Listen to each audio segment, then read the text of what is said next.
Bueno, sigamos. Personas que sobrevivieron a lo imposible. Vamos a ver esto, ¿no?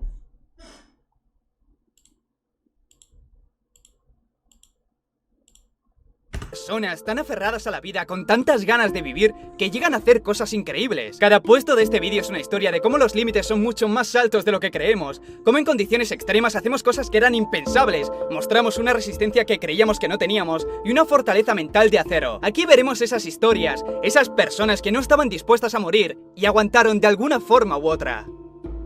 Número 6. Julian Köpke. Vamos a ver qué hace Julian. Era 1971. Julian, de por aquel entonces 17 años, estaba con su madre sobrevolando el Amazonas peruano. La mala suerte hizo que se pusiera a llover de tal manera que apenas podían ver el paisaje, y si eso hubiera sido lo más preocupante habría sido un alivio, pero cuando creían que las cosas no podían empeorar, comenzaron a caer rayos. El avión comenzó a desestabilizarse, los pasajeros asustados gritaban y lloraban y con razón, el avión se estaba cayendo. Julian le mostró una luz brillante a su madre que salía del motor, y ella únicamente le dijo: "Eso es el final, todo ha terminado".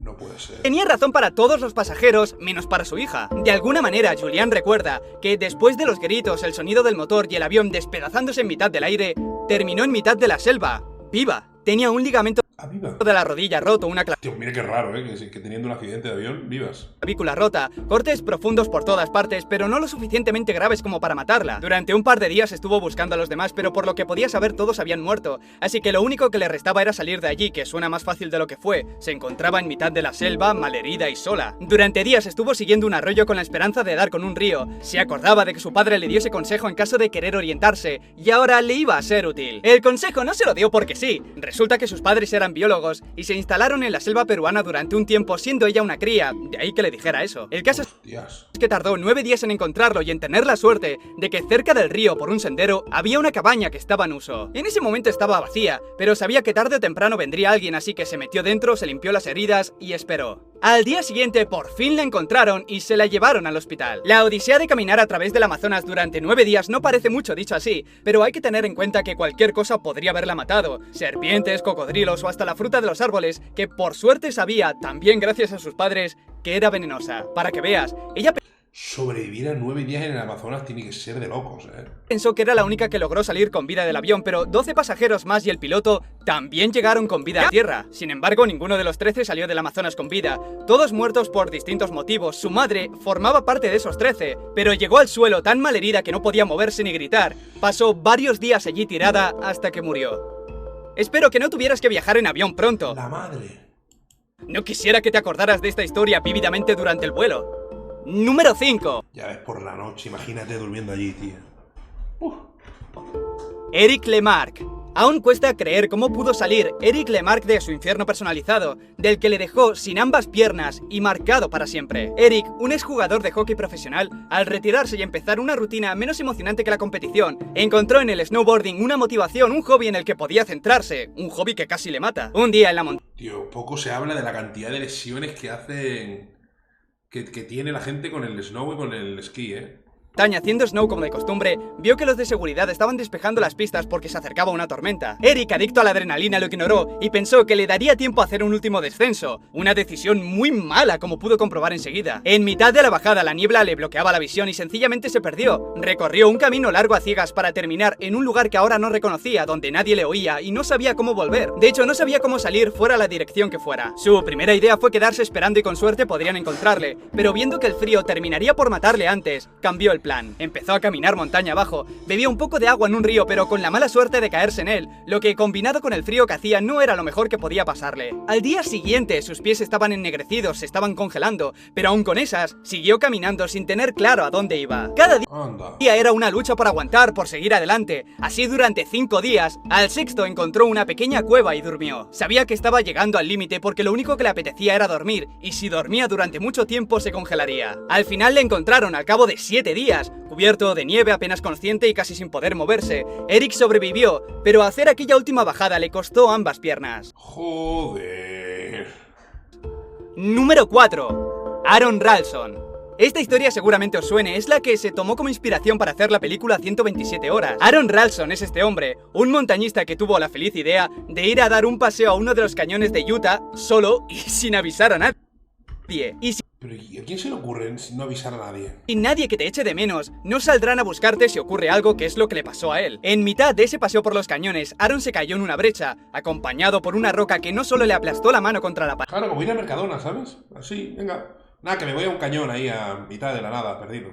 sino que lo aprisionó. Ni empujando, ni tirando, ni intentando levantar la roca de 90 kilos, no había forma de salir de esa situación. Los primeros 2 días trató de pensar que aún existía la posibilidad de que le encontraran, que pasara algún montañista o alguien y le viera. Pero se había alejado demasiado y esperar no servía para nada. Nadie lo encontraría. El tercero y el cuarto seguía siendo una lucha de aguante. Racionar la comida y el agua hasta que se terminaron. Ya no le quedaba nada. Si no moría de hipotermia, moriría de alguna infección. A las últimas horas ya se rindió, pensó en el suicidio, en desangrarse, pero mientras pensaba eso, le venía otra idea a la cabeza: cortarse el brazo. Para ello primero se rompió los huesos, se hizo un torniquete y con una navaja pequeñísima se cortó la carne. Ya ¡No! una vez fuera, salió de la brecha, caminó 12 kilómetros y lo encontraron. ¡No! Como dije antes, si la historia te interesa, la película 127... ¡No!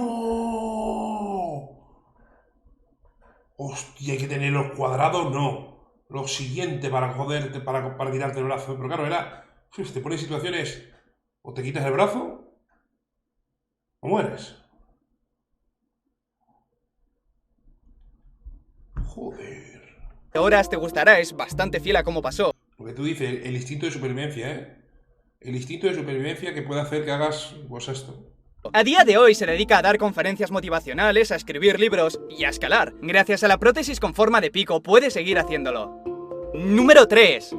Douglas Mawson. Fue hace más de 100 años cuando Douglas Mawson experimentó los límites de su cuerpo y su mente. En 1912, en la Antártida, Mawson salió con un grupo de exploradores y con todo el equipo, incluyendo 12 perros y trineos. 90 días después, regresó solo y con la imagen que trae una persona que ha sufrido 1000 miserias. La expedición tenía como objetivo explorar y mapear la zona. Mawson contó cómo los ánimos de sus 2 compañeros, que al principio estaban llenos de energía, se decayeron a las pocas semanas, pero eso no era lo peor. Durante el viaje de regreso fue pasando desgracia tras desgracia. Primero Ninis, uno de los 2 compañeros, cruzó sin darse cuenta una zona agrietada, muriendo irremediablemente en la caída, junto con sus 6 perros y gran parte de la comida que tenían. Sin esa comida, Mawson y su compañero tuvieron que alimentarse de los perros que quedaban, pero aquello trajo algo peor. Haber comido demasiado hígado de perro los enfermó, pero Mawson aún se sostenía, mientras que el otro ya apenas podía pensar con claridad. Y no tardó mucho en morir. Ahora estaba solo, habiendo visto morir a sus 2 compañeros y sin comida. En esa condición tan apetecible, aún tenía que recorrer 160 kilómetros. Finalmente, después de mucho sufrimiento, lo logró, aunque cuando llegó a la base aún tenía que permanecer 1 año en la Antártida, pero lo había logrado. Número 2. Stephen Callahan. Qué barbaridad, ¿eh? Imagínate tú en esa situación, tíos. Ver cómo van cayendo y haciendo las barbaridades que tienes que hacer y vivir, tío. Uf. Qué loco, ¿eh? Veamos, de momento hemos tenido una niña en el Amazonas, un exdeportista en la montaña, un geólogo en la Antártida y ahora solo nos falta el mar y... para ello tenemos a Stephen Callahan, el hombre que estuvo más de 2 meses a la deriva. Un hombre que desde los 20 años ha estado en el mar, un apasionado de los barcos, diseñar... ¿2 meses ha dicho?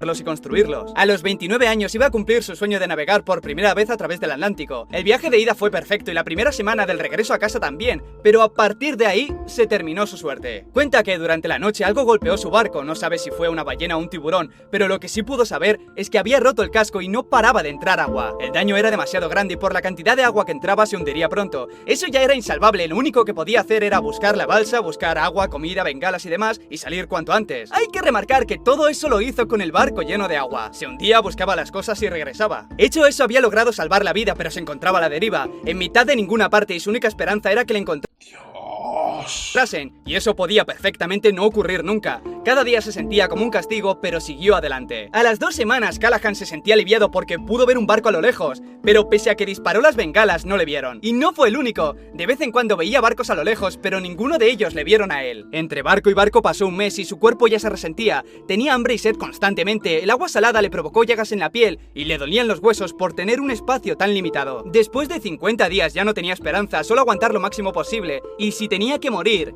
que así fuese. Finalmente, toda la suerte que no había tenido hasta el momento la tuvo a los 76 días, cuando un barco... ¡76 días a la deriva! pesquero por fin logró verle y rescatarle. Creo que lo peor de toda esta historia son los primeros barcos. Verlos, intentar hacer lo posible para que te vean, pero que pasen de largo. Dios, qué impotencia tiene que ser eso, ¿eh? Que estén los barcos ahí y que no te vean, tú. tiene que quitar las esperanzas de golpe, y No, te tiene que volver loco, loco perdido. mucho más si ocurre varias veces como le pasó a él. Número 1. Beck Withers. Al igual que antes vimos con Aaron, Beck Withers también tiene su propia película llamada Everest. Quizá a mucha gente ya le suene. Es uno de los tantos casos de accidentes y muertes que ha dejado el Everest, más en aquella época que fue cuando se puso de moda y todo el mundo quería intentarlo. Withers es de los que tuvieron tanta mala suerte como buena suerte, porque si bien terminó con una mano amputada y casi también la otra, no murió. O sí, porque según su relato cuenta que murió durante 12 horas. Y la nariz intuyo que está reconstruida, ¿no? Porque está rarísima.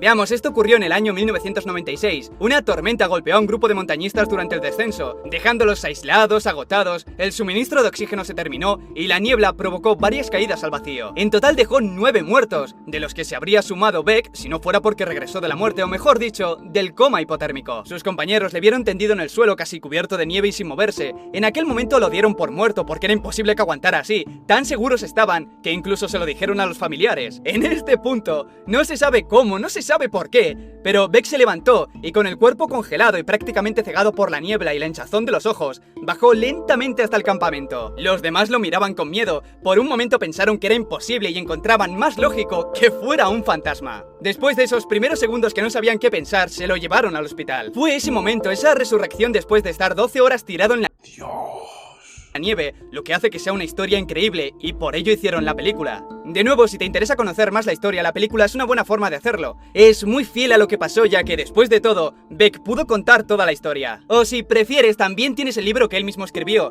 por si prefieres ver cómo lo cuenta con sus propias palabras. Y nada más, familia, Qué barbaridad, compadre. Qué barbaridad lo que acabamos de ver, tío. Qué barbaridad.